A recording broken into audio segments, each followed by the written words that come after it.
උත්තරේ තමයි දුන්නේ.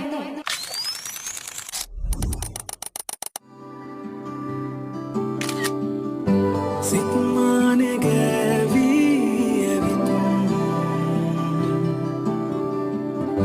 මල්යාය පාවී ගන්නද ආදරේ හැම රැක හිතරවටා නුඹේ හිත පියාටුවක් සේ පාවී ඇතට මගේ මිදී දුර යාවී බලහිදිනු හැර කුමක් කරන්නද මා උත්තරේ තමයි දුන්නේ.